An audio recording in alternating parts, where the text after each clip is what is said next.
안녕하세요. 저는 30대 중반의 돌싱녀입니다. 결혼을 일찍 해서 이제 10살 된 딸아이를 혼자 키우고 있어요. 이렇게 얘기하면 주변 사람들이 저를 안쓰럽게 보기도 하죠.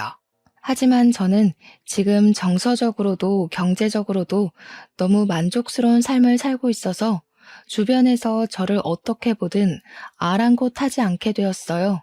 물론 처음에는 불쑥불쑥 화도 나고 내 신세가 너무 처량하다는 생각도 들어서 우울감에 빠질 때도 많았답니다. 이혼하기까지의 일들을 생각하면 너무 충격적인 일들의 연속이었거든요. 그런데 모든 상황이 정리되고 보니 비로소 내 삶을 찾은 듯해 도리어 이혼하길 잘했다는 생각이 들더라고요. 도대체 무슨 일들이 있었길래 이혼하길 잘했다는 생각까지 드는 건지 궁금하시죠? 이제부터 제 얘기를 풀어보겠습니다. 전 남편을 처음 만난 얘기부터 하자면 대학교 시절 신입생 때로 거슬러 가야 할 것 같아요. 고등학교 3년 내내 학교, 학원, 집만 뺑뺑이 돌면서 공부에만 찌들어 살다가 자유분방한 대학생이 되어 모든 게 새롭고 기대에 부풀던 때였습니다. 고등학교 때와는 비교도 안 되는 자유로움에 취해 매일매일이 날아갈 것처럼 좋았는데 그중 가장 기대가 되었던 것은 단연 동아리였답니다. 동아리 활동은 대학 생활의 꽃이라고 하잖아요. 정말 많은 설렘과 기대를 가지고 있어서 여기저기 동아리 홍보하는 곳을 기웃거렸는데 그중 등산 동아리인 산악회가 눈에 들어오더라고요. 저는 본래 에너지가 넘치고 움직임이 많은 활동들을 좋아하는 편이어서 이왕이면 정적인 분위기보다 동적인 분위기의 동아리를 선택하고 싶었거든요. 그런데 산악회라니. 어렸을 때 잠깐 경험해봤던 클라이밍 생각도 나서 망설임 없이 바로 가입했답니다. 산악회에 가입하고 보니 여자 학우들의 비중이 현저히 낮은 데다 여자 신입생 등록은 저뿐인 게 아니겠어요? 저야 뭐 성격 자체도 활동적인 데다 중성적인 이미지도 강해서 남자 선배들이 전혀 어려워하지 않았고 선배들도 여자 신입생이 한 명이라 이런저런 것들을 많이 챙겨주고 도와주시더라고요. 그렇게 시작된 동아리 활동은 정말 대학 생활의 꽃이 맞더라고요. 산악회는 모임도 활동도 많은 동아리였어요. 시기별로 등산 일정이 정해졌고 준비를 핑계 삼아 매일같이 동아리방에 모여서 놀다가 술자리로 이어지는 날이 다반사였답니다.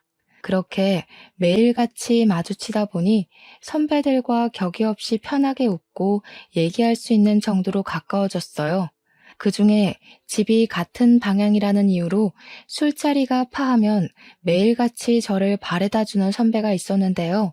이름은 정민우였고 군대 다녀오고 2학년으로 복학한 선배였어요. 처음에는 방향이 같다는 이유로만 바래다 주나 보다 생각했는데 모임이 아닌 날도 저를 바래다 준다고 기다리는 모습을 몇 번 보고 나니 나를 좋아하는 건가 생각했죠. 역시나 어느 날 집에 바래다 주면서 사귀자고 고백을 하더라고요. 저도 민우 선배가 좋아지고 있을 때여서 우리는 자연스럽게 연인 사이로 발전했답니다. 그렇게 대학 생활 내내 민우 선배와 매일같이 얼굴을 보면서 연인 사이로 지냈어요. 어느 연인들처럼 중간중간 싸우면서 헤어지는 시기도 있었지만 곧 허전함을 견디지 못해 다시 만나기를 반복했었네요. 성격적인 부분들은 꽤 잘 맞았던 것 같은데 관심사는 달랐어요. 민우 선배는 성적이나 스펙보다는 남자는 인맥이라며 대외적인 만남이나 모임 등을 신경 쓰는 편이었어요. 반면에 저는 일하는 여성을 동경하며 커리어 우먼으로서의 꿈을 갖고 있었어요.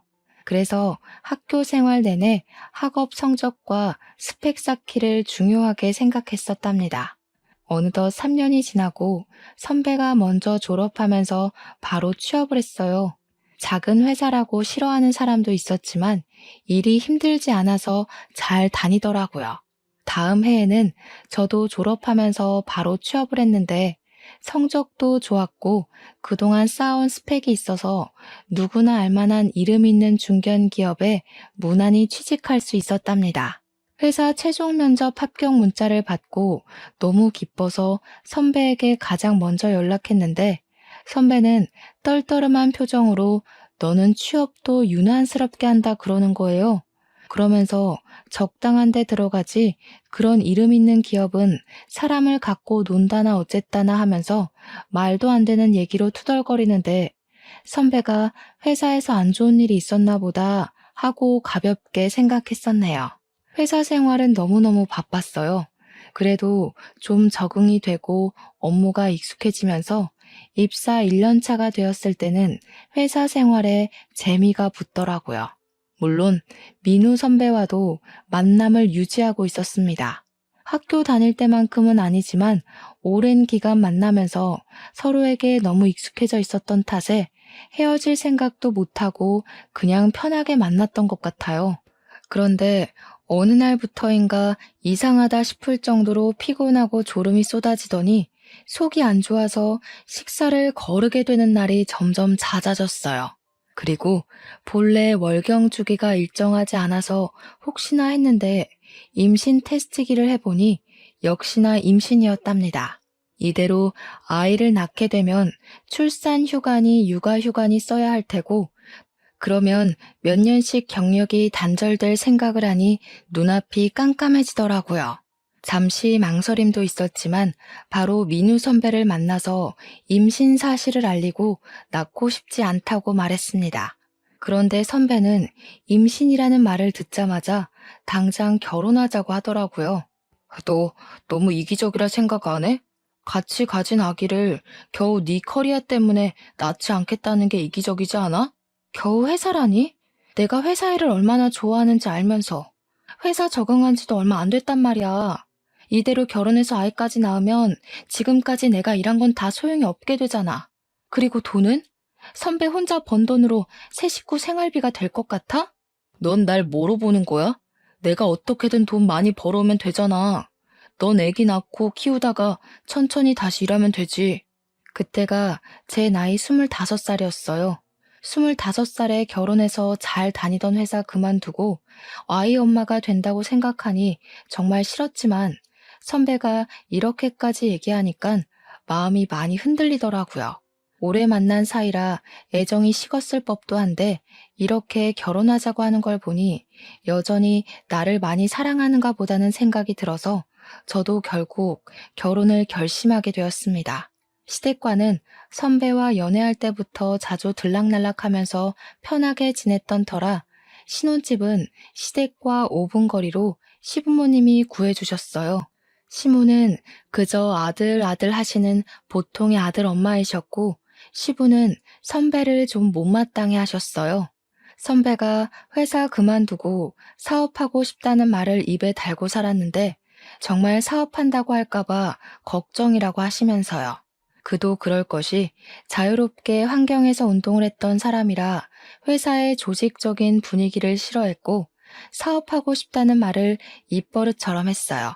하지만 성격이 유야무야 다 퍼주는 성격이라 사업과는 거리가 있어 보였거든요. 남편은 집에서는 가정적인 모습이었지만 결혼 전과 다름없이 무슨 모임이다, 누가 불렀다 하면서 술에 취해 밤늦게 들어오는 일이 허다했습니다. 워낙 사람들과 모임을 좋아하는 사람인 걸 알기 때문에 이해하려고 애썼지만 제가 몸이 안 좋다고 해도 술에 취해 늦게 들어올 때는 정말 화가 났어요. 그래도 아이 낳으면 달라지겠거니 하고 믿고 두었는데 어느 날은 집에 들어오자마자 회사를 그만두고 헬스장을 인수받아서 자기가 운영해 볼 거라는 폭탄 선언을 던지더라고요. 한참 윗기수인 산악회 선배가 본인이 하던 헬스장을 헐값에 넘길 테니 네가 인수해서 운영해 보는 건 어떻냐고 했다는 거예요. 아무리 헐값이라도 당장 모아둔 돈이 없으니 대출을 받아야 하는데 매달 대출금은 어떻게 갚고 이제 곧 아이가 태어나면 나도 회사를 쉬어야 하는데 생활비는 또 어떻게 하겠다는 건지 생각해 봤냐며 말렸어요. 그 선배도 장사가 잘 안 되니까 헐값에 인수하려고 던지는 거지. 그 사람도 장사가 잘 되면 헐값에 던지겠냐? 당신은 이제 한 가정의 가장이야. 제발 생각 좀 하고 살아. 어쩌려고 그래? 매달 회사 월급만큼 꾸준히 벌어다 줄 수 있냐고. 뭐라는 거야. 네가 생각하는 그런 거 아니고 내 생각해서 특별히 나한테 던지는 거야. 회원수도 꽤 있고 수완도 괜찮다고 했어. 그리고 망해서 파는 게 아니라 그 선배 와이프랑 해외에서 살기로 했단다. 장사 잘 돼서 돈 모아가는 거거든. 내가 생활비는 못해도 100만 원씩은 줄게. 서방님 앞길 막지 말고 바가지 좀 작작 끌거라. 남자가 사업하는데 옆엔 내가 웬 큰 소리야? 정말 어이가 없었습니다. 곧 애도 낳는데 새 식구 생활비로 100만 원이라니. 이 사람이 과연 생각이 있는 건가 의심스러울 정도였습니다. 사야 할 아기용품이 산더미고 돈 나갈 구멍도 앞으로 더 있을 텐데 남편은 지금이 아니면 자기한테 이런 기회는 다시 없을 거라고 꿈까지 들먹이더라고요. 나 원래 헬스장 사장님 되는 게 원래 꿈이었어. 너는 돈 때문에 네 남편 꿈을 꺾고 싶니? 돈은 있다가도 없고 없다가도 있는 건데 그렇게 돈 해야겠어? 이 여편 내가 돈에 정신이 나갔구먼. 뭐? 돈에 정신이 나가? 당신이야말로 이제 곧 아기가 태어나는데 꿈 타령이나 하고 싶어? 나는 뭐 꿈이 없어서 이러고 있니? 나도 회사에서 인정받고 승승장구하면서 팀 리더 되는 게 꿈이었다고. 당신이 아기 낳자며 돈 걱정하지 말래서 결혼한 거잖아. 그렇게 왕창 싸우고 너무 어이가 없어서 며칠 동안 남편이랑 말을 끊고 지냈답니다. 그랬더니 기어이 자기 뜻대로 회사에 사표 내고 대출받아서 헬스장을 인수해버렸더라고요. 저는 임신 기간 내내 입덧도 심하고 아침이면 몸이 붓고 밤이면 다리가 뭉치고 수시로 허리가 아파서 점차 지쳐가고 있었습니다.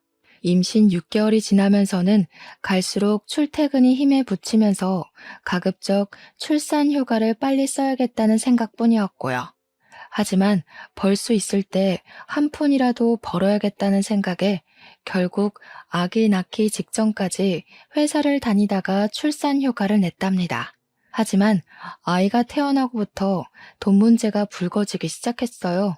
매달 나가는 생활비는 늘었는데 남편은 애초에 약속했던 100만 원도 줄 수 없을 것 같다고 통보를 하더라고요. 헬스장 운영비에 인수할 때 받은 대출금의 이자까지 내고 나면 남는 돈이 없는 걸 어떡하냐고 그랬어요. 자기와는 전혀 상관없는 일인 것처럼 통보를 해오는데 책임감이라곤 일도 찾아볼 수 없는 모습이었습니다. 약속과 다르잖아. 못해도 100만 원씩은 갖고 온다며. 왜 한 입으로 두 말하는 거야? 누군 갖고 오기 싫어서 안 갖고 오니? 아직 생각만큼 매출이 많이 없는 걸 어떡해? 헬스장을 굴러가야 하고 대출금 이자도 밀릴 수는 없잖아. 그래서 돈이 없다고. 당신이 뭘 잘했다고 소리 질러? 너는 매달 100만 원 가지고 생활하는 게 가능하다고 생각했니? 그런데 그마저도 안 갖다 주면 기저귀랑 분유는 어떡하라고. 애를 굶기라는 거야? 무슨 그렇게 무책임한 태도가 다 있어. 우리 엄마한테 사달라고 하면 되지. 바로 옆에 엄마네가 있는데 무슨 걱정이야? 마치 남의 집 일을 얘기하는 것처럼 나 몰라라 하는데 저는 정말 너무 어이가 없었습니다. 이미 시부모님들은 남편 보험금과 저와 제 아이의 보험금까지 대신 내주고 계셨어요. 보험금뿐만 아니라 아기 낳고 몸보신해야 한다며 비싸게 한약도 지어주시고 돈을 아껴야 된다는 생각에 산후조리를 집에서 하려는 걸 아시곤 출산 비용과 조련 비용도 모두 내주셨어요. 사실 시부, 시모 두 분 다 공무원이셔서 저희보다는 경제적으로 넉넉하시긴 했어요. 하지만 본인들과 우리 세 식구 보험료와 퇴직하면 실버타운 들어간다고 따로 모으는 노후 자금도 있어서 매달 꽤 많은 지출이 있을 거라는 건 바보가 아닌 이상 모를 수가 없었어요. 그런데 아이 기저귀와 분유값까지 도움을 받아야 한다니 덜컥 아이를 가져서 결혼해놓곤 매번 시부모님 도움을 받는 것에 자존심도 상하고 불편한 마음이 들더라고요. 하지만 다른 방도가 없어서 결국 시댁에 이런저런 사정을 얘기하게 되었습니다. 시부모님은 본인들이 아들을 잘못 키워서 착한 며느리가 고생한다고 미안해하시면서 본인들이 생활비 100만 원을 대신 주겠다고 하시더라고요. 남편은 생활비로 겨우 50만 원을 가져올까 말까인데 시부모님이 100만 원씩 주신다고 하니까 남편한테는 실망스러운 마음뿐이었습니다. 이런 남편을 믿고 애까지 낳았다니 앞날이 캄캄한 게 너무 우울하기만 했답니다.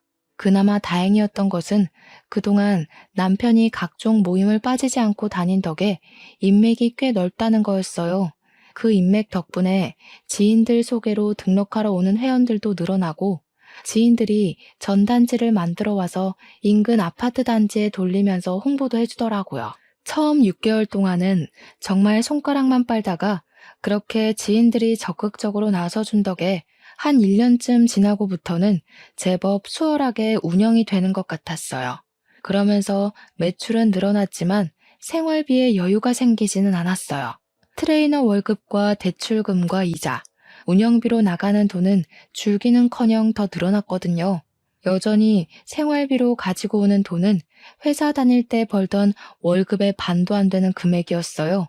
가끔 150만 원씩 가지고 올 때도 있긴 했지만 아기 돌잔치까지 치르고 나니 결국 남는 돈이 없더라고요. 다행히 제 육아휴직이 끝나서 아이는 어린이집 1세반으로 등록하고 드디어 저는 회사에 복직하게 되었습니다.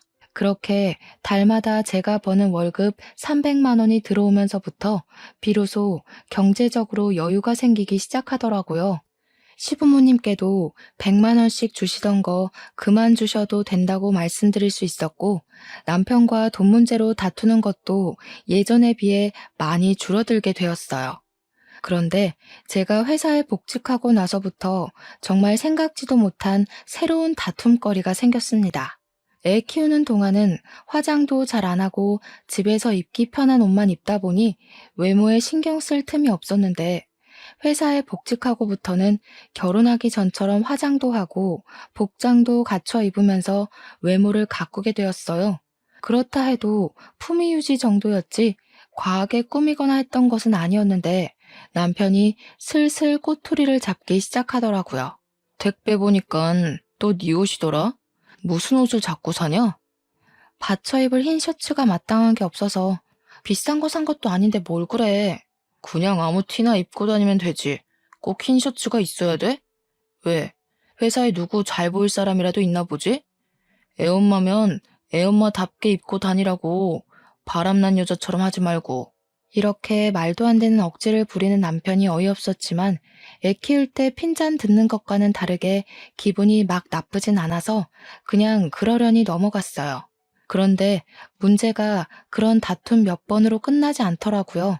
제가 다니는 회사는 회식이 잦은 편이었습니다. 그룹별, 팀별, 동아리별, 동기별, 직급별 등 회식 공지가 자주 올라왔어요. 모든 회식에 꼭 참석해야 하는 것은 아니었지만 저는 가급적이면 직급 높은 상사들이 참석하는 회식이나 친한 동기들끼리 갖는 회식은 꼭 참석하려고 했어요. 진급에 대한 희망을 갖고 있었기 때문에 직급이 높은 상사들한테 일 잘하고 적극적인 직원으로 인정받고 싶었거든요. 제가 회사를 다닌다고 했을 때부터 아이는 시부모님들이 봐주시기로 했기 때문에 그 부분도 걱정이 없었고요. 문제는 남편이었습니다. 제가 회식이 있다고 하면 헬스장에서 일을 하고 있다가도 30분 단위로 전화를 하면서 아직도 술 마시냐고 타박이었습니다. 오늘 또 회식이야? 너 회식 때문에 회사 가냐? 무슨 여자가 허구한 날 회식이라고 술만 마시고 다녀? 무슨 소리야. 돈 벌러 회사 다니는 사람한테 그 월급으로 우리 생활비 쓰는 거 몰라서 그래? 남편은 헬스장 하는데 넌 그 잘난 회사 다니면서 돈 번다고 지금 생색내는 거야? 번지르르한 남자들이랑 같이 일하니까 남편이 우스운가 봐? 거기 남자들 대기업 다닌다고 겉으론 점잖은 척 똑똑한 척이지 속은 다 쓰레기고 늑대야. 여자들 옆에 앉혀놓고 술 마시려고 회식 그런 거나 하는 거라고. 그런 자리에 꼭 끼고 싶냐? 당장 들어와. 다른 사람들이 다 당신 같은 줄 아나 보지? 당신이 헬스장에 운동하러 오는 여자들 보면서 늑대 같은 생각만 하니깐 다른 사람도 다 그렇게 본다고 믿는 거잖아, 지금. 에이씨, 지금 말 다 했어?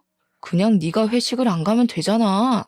자꾸 그런 식으로 회식을 술 마시고 늦게 오는 자리로만 몰아가고 화를 내니까 나중에는 저도 오기가 생기더라고요. 본인은 결혼 전과 똑같이 모든 모임 다 참석하고 술 마시고 늦게 오는 날이 수두룩하면서 저는 끼케야 회사 회식이나 대학교 선후배 모임 정도만 나갔었거든요. 더욱이 술 취해서 들어온 적도 없었고요.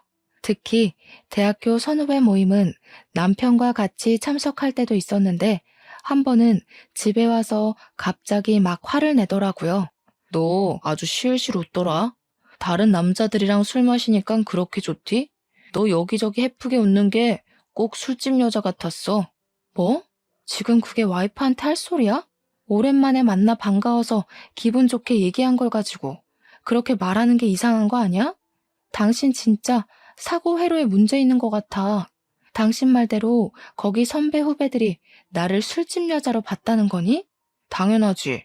회사 다니면서 돈 번다고 유세나 떨고 집에 있는 남편은 개무시하고 다른 남자들이랑 술 마시면 그저 좋아서 예쁘게 웃는데 그럼 그게 술집 여자지 뭐냐?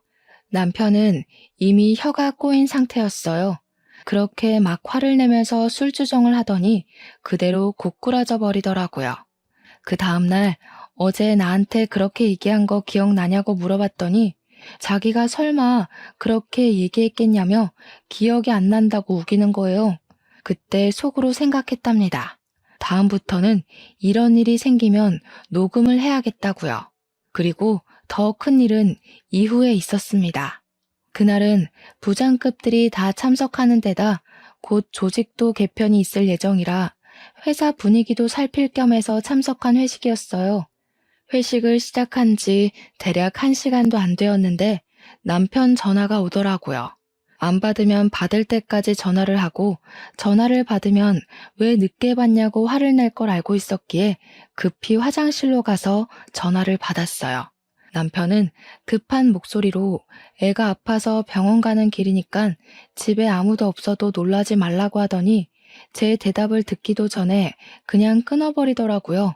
놀란 마음에 양해를 구하고 부랴부랴 나와서 택시를 잡는데 제 앞으로 남편 차가 와서 멈추는 게 아니겠어요? 게다가 남편은 싱글벙글 웃고 있더라고요. 어서 타. 우리 드라이브 하자. 오늘 헬스장은 후배가 봐준 데서 오랜만에 당신이랑 놀려고 시간 뺐어. 애는? 병원 간다며. 아까 전화로 한 얘기는 뭔데? 그리고 당신 내가 여기서 회식하는 건 어떻게 알았던 거야? 그거야. 당신이 회식 핑계대고 바람이라도 났을지 누가 알아. 그래서 당신 회사 앞에 있다가 한번 따라와 봤지. 유미는 우리 엄마가 봐주고 있어서 잘 놀고 있을걸? 애가 아프다고 해야 당신이 바로 뛰쳐나올 것 같아서 그냥 한 말이니까 유미 걱정 안 해도 돼. 뭐? 바람? 당신 의처증이야? 와이프 바람 날까 의심하고 아이 아프다고 거짓말해서 드라이브니 뭐니 하자고? 당신 그러고도 웃음이 나와? 진짜 제정신 아닌 거 아니야? 오늘 회식이 얼마나 중요한데. 뭘 그렇게까지 화를 내. 애 괜찮으면 됐지. 그렇다고 네가 나한테 거짓말해서 걸릴 일이 있었던 것도 아니고 너는 기껏 여기까지 온 남편한테 그렇게 화를 내야 해? 그래, 알았다 알았어. 내가 미안해. 이제 다시는 의심 안 하고 무조건 믿을게. 화 풀어, 응? 그렇게 다시는 의심하지 않기로 약속을 받아내고 일단락 짓기는 했어요. 이후에도 남편은 대놓고 의심은 못하면서도 제가 조금만 늦는다고 하면 계속 확인 전화를 해대며 의심의 눈초리를 풀지 않았어요. 하지만 저는 조금도 의심받을 행동을 한 게 없었기 때문에 남편의 의처증을 무시하기로 했답니다. 제가 회사에 다니면서 매달 들어오는 일정 금액의 월급이 생기고 어느덧 남편 헬스장도 자리를 잡으면서 저와 남편은 더는 경제적인 부분을 크게 걱정하지 않게 되었습니다. 어느 날은 남편이 이제 자기도 취미 생활을 했으면 좋겠다고 골프를 시작하겠다고 하더라고요. 그동안 저는 남편이 헬스장을 운영하는데도 불구하고 회사 다니랴, 집안일 하랴, 아이 보랴, 존체 운동할 시간을 낼 수 없어서 헬스장 근처에도 못 가고 있는데 남편이 취미 생활로 골프를 시작하겠다니 기가 막히더라고요. 당신 취미가 운동이라며 매일 헬스장에서 운동하는데 또 무슨 골프를 친다는 거야? 그게 무슨 취미로 하는 거냐? 헬스장에서 운동하는 건 일 때문에 하는 거지. 그리고 나도 이제 좀 다른 운동이 하고 싶어. 나도 운동하고 싶은데 육아랑 집안일 때문에 시간이 없어서 엄두도 못 내고 있다고.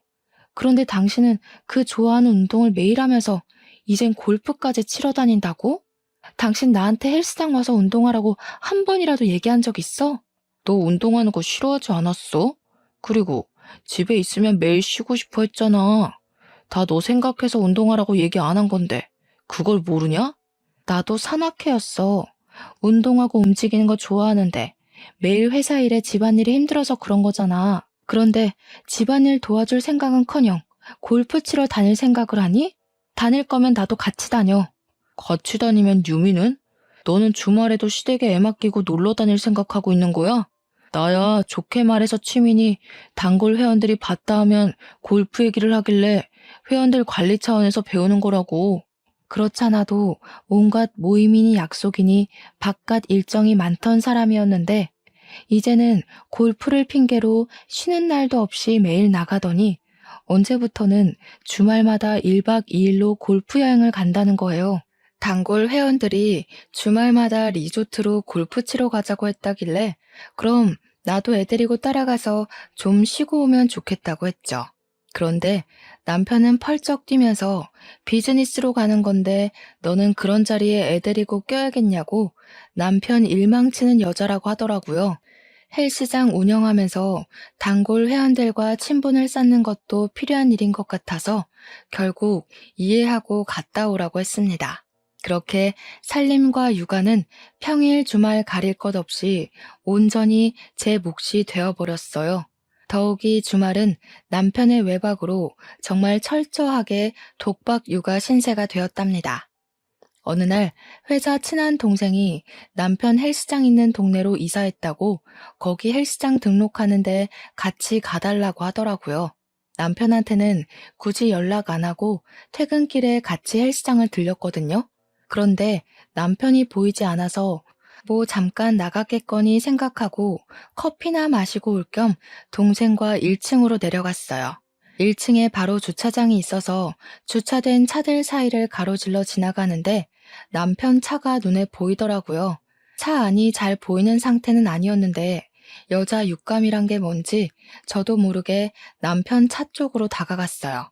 그런데 남편이 차 안에서 어떤 여자와 입을 맞추고 있는 게 아니겠어요? 얼마나 열정적으로 하고 있는지 제가 차 안을 들여다보는 줄도 모르더라고요. 너무 놀라서 다른 차 사이로 몸을 숨겼는데 마침 어린 여자애와 남편이 차에서 내리더라고요. 어린 여자애는 헬스장 직원 복장을 하고 있었는데 보아하니 카운터 알바인 것 같았어요. 우습게도 주변 시선을 의식해서인지 둘은 가볍게 눈빛을 주고받고는 각자 떨어져서 건물 안으로 사라지더라고요. 옆에 있던 친한 동생도 내가 당황하는 걸 보더니 바로 눈치채고 배고픈데 밥이나 먹자고 해서 그날은 헬스장에 다시 올라가지 않았어요. 분명 저 어린 아르바이트생과 바람이 났는데 증거도 없이 무작정 실토하라고 할 수는 없어서 요리조리 고민하고 알아보다가 소형 녹음기를 설치하기로 했습니다. 조수석 쪽에 눈치채지 못하도록 소형 녹음기를 두었다가 3일 뒤쯤 들어보았는데 역시나 그 어린 아르바이트생과 오빠 자기야 하면서 얘기하는데 누가 들어도 연인들의 대화가 들렸어요. 앳돼 보여서 어린 줄만 알았는데 대화를 들어보니 그 여자애도 남편이 있더라고요. 유부남 유부녀끼리 그것도 나이 차이가 10살은 넘게 나면서 오빠 자기야 하는 걸 들으니 피가 거꾸로 솟는다는 게 이런 거구나 싶더라고요. 남편과 상간녀는 이번 주말에는 어디 펜션 예약했는데 거기 뷰가 어땠고 음식은 어땠고 하면서 떠드는데 말을 종합해보니 그동안 단골 회원들과 골프 여행을 갔던 게 아니라 이 어린 알바년과 밀월 여행을 갔던 거였어요. 저는 그것도 모르고 집안일에 육아까지 혼자 다 하고 주말 돼서 독박 육아했던 걸 생각하니 배신감에 눈물이 쏟아지더라고요. 단판을 지을 생각으로 헬스장 근처로 가서 남편을 불러내고 바람 피우는 거 알고 있다고 얘기를 했습니다. 처음에는 펄쩍 뛰면서 나보고는 의처증이라고 뭐라 하더니 너는 의부증이냐고 오리발을 내밀더라고요. 주말마다 딴짓하니깐 좋냐? 나 당신 거짓말하는 거 다 알고 온 거야. 오리발 적당히 내밀지. 갑자기 딴짓이라니. 단골 회원들이랑 골프 치러 가는 거 허락해놓고서는 갑자기 사람을 거짓말쟁이로 모는 건 뭐냐? 안 그래도 지금 바빠 죽겠는데 시답지 않은 얘기하려고 불러내기나 하고. 나 헬스장 들어가 봐야 돼. 내 말 아직 안 끝났어. 들어가긴 어딜 들어가? 왜? 그 알바년이 지금 이 순간에도 보고 싶든? 아이고, 참 유별난 사랑이다. 너 바람난 거 다 알고 있다고 말하러 온 거야. 그렇게 어린애랑 바람나서 주말마다 외박이나 하고. 정말 나한테 너무한 거 아니야? 야, 너 의부증이냐? 내가 걔랑 무슨 바람을 피운다고 그래. 헬스장 말아먹을 일 있어? 내가 직원이랑 바람나게. 너나 말 조심해. 실토할 기미 없이 자꾸 오리발을 내밀길래 녹음기를 틀어서 그간 둘이 했던 대화를 들려줬어요. 오빠, 저번 주말에 갔던 곳 침대가 너무 편했는데 이번에도 그런 곳으로 잘 고른 거 맞죠? 나 침대 불편하면 못 자니까 펜션 리뷰랑 이런 것도 잘 체크해야 돼. 알죠? 역시 오빠밖에 없어. 너 침대 불편하면 못 자는 거 알고 내가 항상 스위트룸 뺨치는 곳으로 예약하잖아. 이번에도 마음에 들 거야. 너랑 마실 와인도 완전 고급진 걸로 준비했으니까 기대하라고. 가만 듣고 있던 남편 얼굴이 사색이 되더니 갑자기 녹음기를 집어서 냅다 던지더라고요. 그러면서 도리어 적반하장식으로 저한테 막 화를 내는 거예요. 너 이게 뭐야? 남편 뒤낚이려고 이런 거 몰래 넣어둔 거지? 이 정신 나간 년. 야, 네가 지금 구린 게 있으니까 오히려 날 의심했나 봐. 이제 보니 너 아주 무서운 여자였구나. 둘이 같이 있는 걸 이미 봤는데 증거도 없이 실토하라고 할 수는 없잖아. 당신이야말로 자기가 이러고 다녀서 그동안 나 의심했던 건가 봐? 뭐라고? 그게 그거랑 같아? 남자가 여자 의심할 수도 있고 어쩌다 한번 바람필 수도 있고 그런 거지. 어쩌다 한 번인지 지금까지 여자 갈아치워가면서 바람 피웠는지 내가 어떻게 아니? 어디서 적반하장이야? 여보, 나 걔랑 바람 피우는 그런 관계 아니야. 걔가 어린 나이에 너무 일찍 결혼하고 남편은 뭔 공부를 한다나 그래서 걔가 그렇게 알바 뛰면서 뒷바라지 한다길래 기특해 보였어. 그렇게 고생하는 게 안 돼 보이고 하니까 한두 번 밥 사주고 그랬던 거지. 진짜로 걔랑 그렇게 그런 사이 아니야. 나 걔가 오빠 오빠 하면서 엉겨붙잖아. 자기 나 못 믿어? 그 말을 나보고 믿으라고? 그래서 그게 그렇게 좋았냐? 당신 헬스장 잘 되는 일이라면 내가 다 이해하고 참고 넘어갔는데 당신은 고마운 줄도 모르고 그따위 짓이나 하고 다닌 거야? 은혜도 모르는 등신 같은 놈. 이렇게까지 배은망덕할 줄 몰랐다. 뭐? 왜 내가 너한테 고마워해야 되는데? 그렇게 이해를 잘했으면 이 일도 헬스장 잘 되는 일이라 이해하고 넘어가주면 되겠네. 돈 번다고 생색내기만 했으면서 뭘 이해하고 뭘 참았다는 건지. 그렇게 억울하면 너도 다른 사람 만나서 즐기든가. 너도 나 몰래 딴짓하고 다녔을 거 아냐? 나는 네가 회사 간다고 하면서 치장할 때부터 알아봤어. 지금 나보고 맞바람이라도 피라는 거야? 난 그동안 회사 다니고 매달 또박또박 월급 받고 유미 잘 키울 생각만 하고 살았다고. 남편이 바람난 줄도 모르고 바보 등신같이 혼자 일하고 살림하고 유미 케어도 내가 혼자 다 하면서 속 터져. 너는 뭐든지 생색내야 직성이 풀리지. 그래 너 잘났다 잘났어. 증거 잡아서 아주 신이 나셨네. 이런 적반하장이 어디 있을까 싶었지만 딸아이 생각해서라도 생각할 시간을 좀 가져야 할 것 같아서 일단 알바년과 헤어지라고 했습니다. 그랬더니 하는 말이 더 가관이더라고요. 어차피 알게 된 거 이번 주말에 여행만 갔다 오고 헤어질게. 펜션 예약한 거 취소 못한다고. 얼마나 비싸게 예약한 펜션인데. 내가 다른 여자랑 가려고 잡은 펜션인데 당신이 갈 것도 아니잖아. 어쨌든 헤어지기만 하면 되는 거 아니냐고. 한 번은 좀 이해해주라. 나도 당신 딴 남자 만나 즐기는 거 한 번은 이해해줄게. 너도 만날 수 있으면 한번 만나보든가. 그래? 나라고 못 즐길 것 같아? 알겠어. 나도 다른 사람 만나서 앞으로 즐기면서 살 거니까 신경 쓰지 마. 말은 그렇게 했지만 누굴 만나서 즐기고 싶다는 마음은 전혀 들지 않았어요. 더욱 기가 막혔던 것은 화나서 그냥 한 말인 줄 알았는데 주말에 정말 그 알바년이랑 여행을 갔다는 거예요. 더는 참을 수가 없었습니다. 그래서 그 다음날 상간녀가 퇴근하는 시간에 맞춰 헬스장 앞에 숨어 있다가 상간녀를 따라가 집을 알아두었어요. 그리고 다음날에 다시 상간녀 집 앞으로 갔어요. 잠시 앞에 있었던 그 집에서 어느 남자가 책이 많이 든 것처럼 무거워 보이는 가방을 메고 나오더라고요. 머리는 자연스레 헝클어져 있고 무릎이 튀어나온 운동복을 입은 채 터벅터벅 걷는 모양새가 영락없는 고시생 같아 보였습니다. 집 앞에서 바로 아는 체를 할 수가 없어서 좀 따라가다가 버스 정류장에서 말을 붙여보았어요. 당신 아내가 일하는 헬스장 사장 아내 되는 사람인데 내 남편과 당신 아내가 바람 피운다고. 직설적으로 얘기했더니 처음에는 저를 정신 나간 여자 보듯이 보는 것 같았어요. 안녕하세요. 저는 이지은이라고 합니다. 당신 아내가 일하고 있는 헬스장의 사장 와이프 되는 사람입니다. 아, 제 아내가 어디 카운터 알바 일을 한다고는 했는데 헬스장인지는 잘 모르겠네요. 그런데 저한테 무슨 볼일이시죠? 단도직입적으로 말씀드릴게요. 제 남편과 당신 아내가 바람이 났어요. 녹음 파일부터 들어보시는 건 어떠세요? 상간녀의 남편은 당황하는 기색을 보이더니 카페로 자리를 옮겨 이야기하자고 했습니다. 그리고 자리에 앉자마자 녹음본을 들려줬어요. 상간녀의 남편의 얼굴빛이 점점 안 좋아지더라고요. 아, 제 아내 목소리가 맞네요.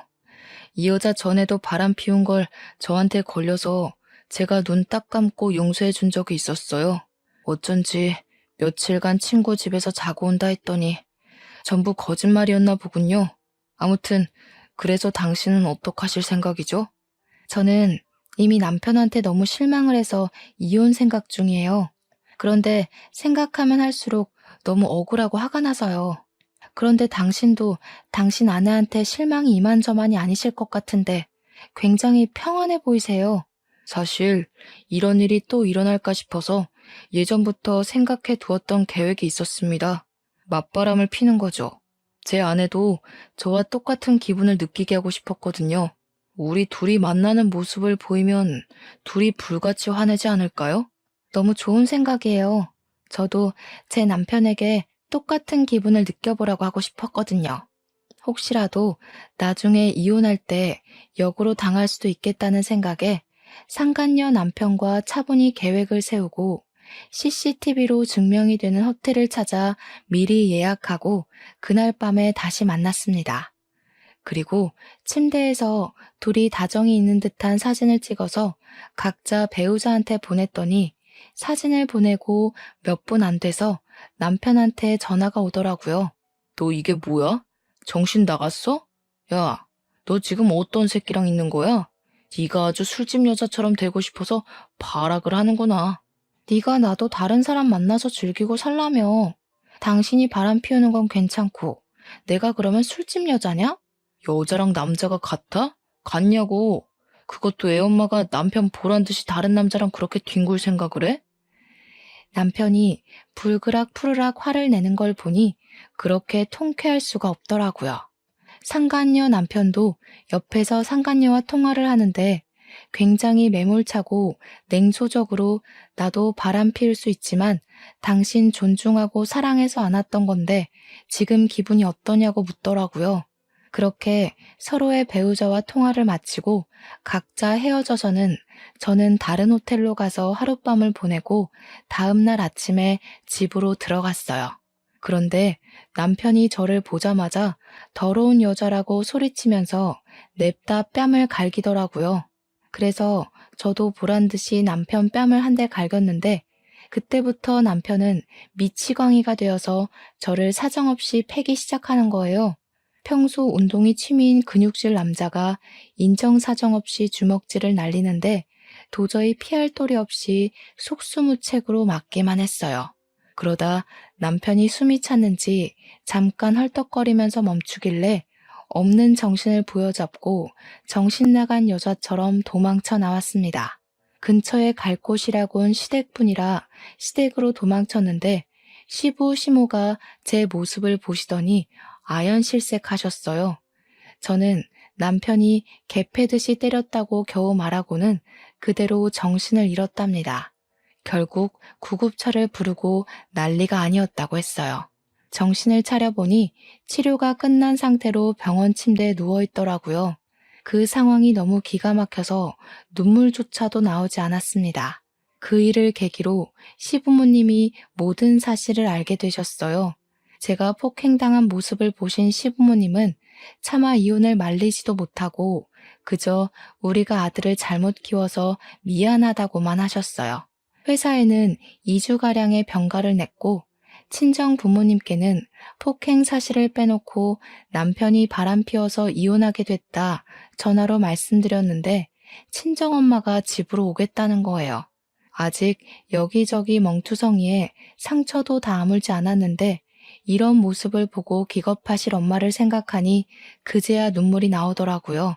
오신다는 걸 굳고 말리고 바로 일사천리로 이혼 절차를 진행했습니다. 모든 유책 사유가 남편한테 있었기 때문에 위자료의 양육권과 양육비까지 넉넉하게 받아서 이혼 서류에 도장을 찍을 수 있었어요. 그렇게 이혼 절차가 마무리되었지만 그날 폭력당한 기억이 쉽게 잊히지는 않았습니다. 억울하고 분한 마음에 불면증도 생기고 모든 생활이 엉망이 되면서 이대로는 안 되겠다 싶은 생각이 들더라고요.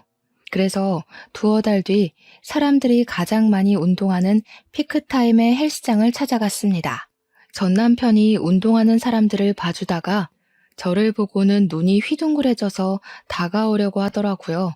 저는 곧장 머리를 감싸쥐고 주저앉은 채 벌벌 떨면서 큰 소리로 울기 시작했습니다. 때리지 마세요. 때리지 마세요. 제발 때리지 마세요. 당신이 바람 피워서 그래서 그런 거였다고요. 야, 너 지금 여기서 뭐 하는 거야? 다 끝난 일 가지고 여기서 왜 이러는 건데? 여기 헬스장이라고, 내가 일하는 헬스장. 때리지 마세요. 때리지 마세요. 밤마다 당신이 꿈에 나와서 그날처럼 나를 때리고 짓밟고 있어요. 매일 밤마다 그날의 악몽을 꾼다고요. 제발 때리지 마세요. 제가 이렇게 빌게요. 제발요.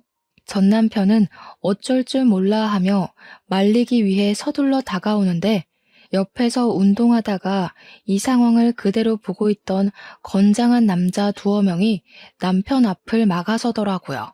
그리고 위협적인 자세를 취하며 저를 때리지 못하게 막아주었습니다.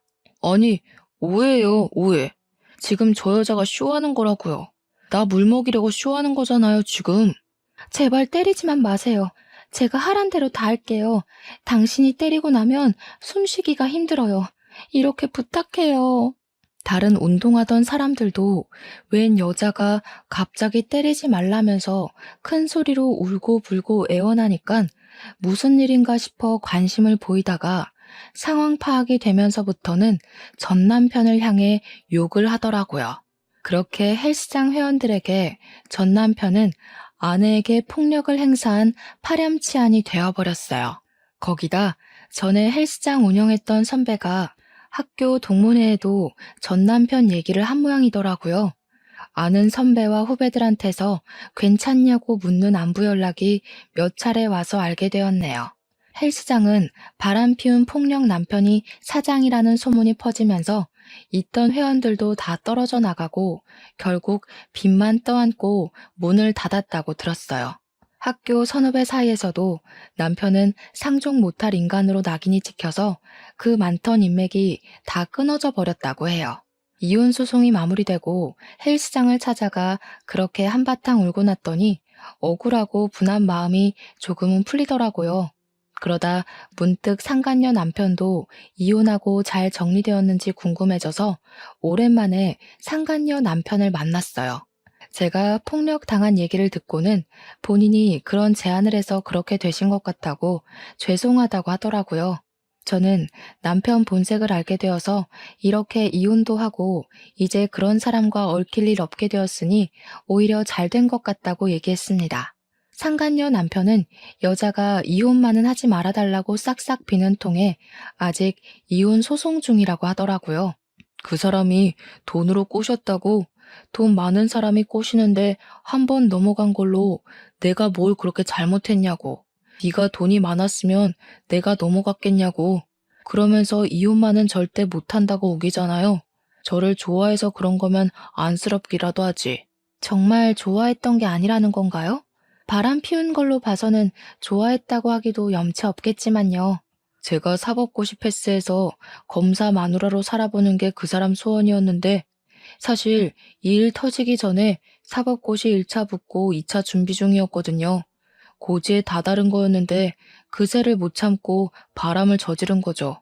지금은 3차까지 다 붙고 첫 발령을 기다리는 중이에요.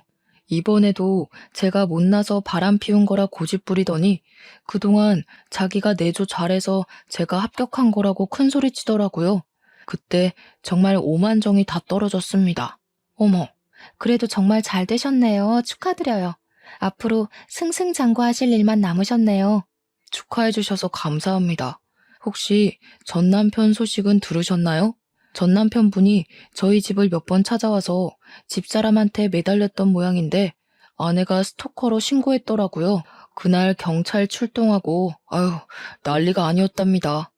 이번 폭행 사건이 소문나서 헬스장 망하고 문 닫았다고는 들었는데 그런 일이 있었군요. 결국 이혼당하고 상간녀한테 차이고 스토커로 신고까지 당하다니. 역시 다른 사람 고통 준 만큼 자기도 벌을 받네요.